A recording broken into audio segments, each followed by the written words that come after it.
দেশ থেকে বিদেশ, খেলা থেকে বিনোদন, সব ধরনের খবর নিয়ে আমি মিঠু শুরু করছি নজরের দুনিয়া।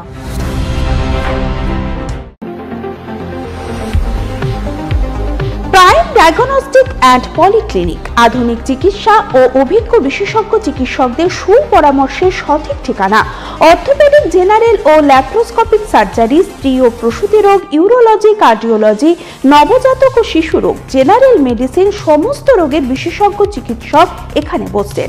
মল, মূত্র, রক্তের সব রকম পরীক্ষা, এছাড়াও CT scan, digital X-ray, USG, echocardiography, Doppler studies, uroflowmetry, সব রকম ছবি তোলা হয়। বিশদে জানতে ফোন করুন 9883929780 এই নম্বরে। ঠিকানা prime diagnostic and polyclinic, 95 Pilkhana road, Ranibagan, Baharampur, Murshidabad.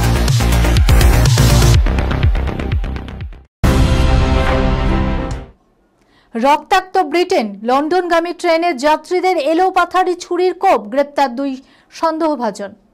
লন্ডনগামী ট্রেনে ভয়ঙ্কর ঘটনা, যাত্রীদের লক্ষ্য করে এলোপাথারি ছুরির কোপ। ঘটনায় এখনো পর্যন্ত কোনো মৃত্যুর খবর পাওয়া না গেলেও গুরুতর আহত হয়েছেন অন্তত 10 জন। ইতিমধ্যে 2 সন্দেহভাজন যুবককে গ্রেপ্তার করা হয়েছে। ঘটনার কড়া নিন্দা করেছেন ব্রিটেনের প্রধানমন্ত্রী কিয়ের স্টারমার। শনিবার রাতে কেমব্রিজ শায়ারে একটি ট্রেনের ভেতর আচমকা ছুরি নিয়ে হামলা চালায় আততায়ীরা। এলোপাথারি কোপে রক্তাক্ত হয়ে ট্রেনের ভেতরেই পড়ে যায় একাধিক যাত্রী। আতঙ্কে হুড়োহুড়ি পড়ে যায় গোটা ট্রেনে। খবর পেয়ে তড়িঘড়ি পদক্ষেপ নেয় পুলিশ।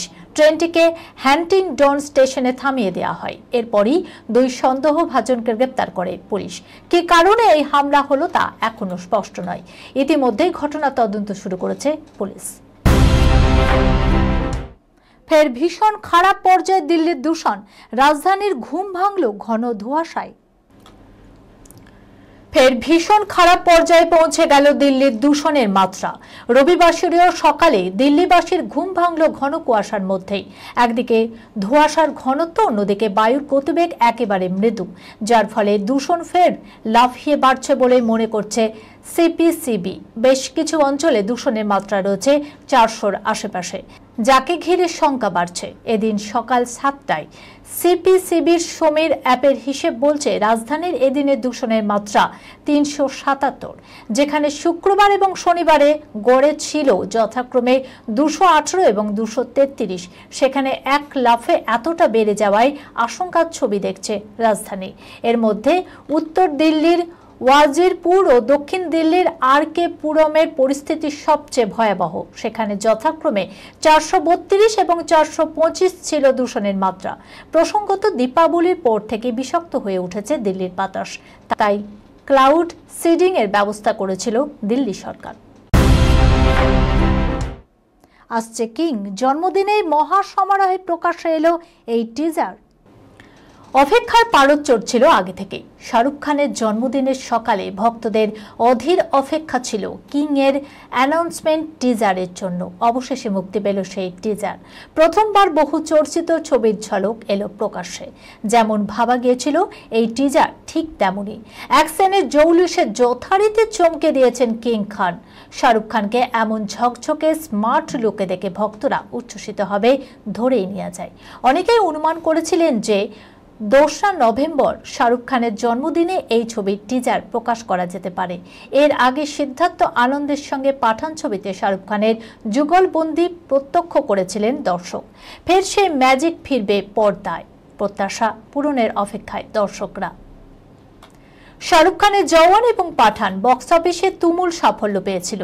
তবে তারপর 2 বছর আর পর্দায় নতুন ছবি নিয়ে আসেনি বলিউডের বাদশা। তাই তার নতুন ছবি খুব তাড়াতাড়ি পর্দায় দেখার অপেক্ষায় দিন গুনছে দর্শক। মীনা কুমারীর বায়োপিকে কিয়ারায় তবে কি জল্পনার অবসান? কবে থেকে শুরু হবে শুটিং দেখুন। বলিউডের ট্র্যাজেডি কুইন মীনা কুমারের বায়োপিক নির্মাণের খবর অনেকদিন ধরে চলছিল বলিউডে। পরিচালক সিদ্ধার্থ পি মালহোত্রার পরিচালনায় এই ছবি নিয়ে দর্শক মহলে একটু একটু করে বেড়েছে উন্মাদনার পারদ। যতবারই এই ছবি তৈরির কথা উঠেছে ঠিক ততবারই ট্র্যাজেডি কুইনের চরিত্রে কে অভিনয় করবেন এই বিষয়ে বারবার উঠে এসেছে কিয়ারা আডবাণীর নাম। এবার শোনা যাচ্ছে নায়িকা নাকি এই ছবির জন্য শৈশাবত সেরে ফেলেছেন। চলতি বছরে জুলাই মা হয়েছেন কিয়ারা, আর সেই কারণে কাজ থেকে বেশ কিছুটা সময় বিরতি নিয়েছিলেন তিনি। তাই কিয়ারার বদলে সেই চরিত্রে অন্য কোনো অভিনেত্রীকে দেখা যাবে বলেও গুঞ্জন শোনা গিয়েছিল। এবার সর্বভারতীয় সংবাদ মাধ্যম সূত্রে জানা যাচ্ছে, সমস্ত জল্পনার অবসান ঘটিয়ে নাকি নায়িকা ফিরছেন স্বমহিমায়। যদিও ছবির টিম বা নায়িকার তরফে এ বিষয়ে কোনো শিলমোহর দেওয়া হয়নি। তবে সব ঠিক থাকলে নাকি নতুন বছরের প্রথম ভাগেই শুরু হবে ছবির শুটিং। এই খবরের সঙ্গেই শেষ করলাম আজকের নজরে দুনিয়া। আপনারা দেখছেন টিভি 24 বাংলা, সংবাদ বিনোদন সারাদিন সারাক্ষণ।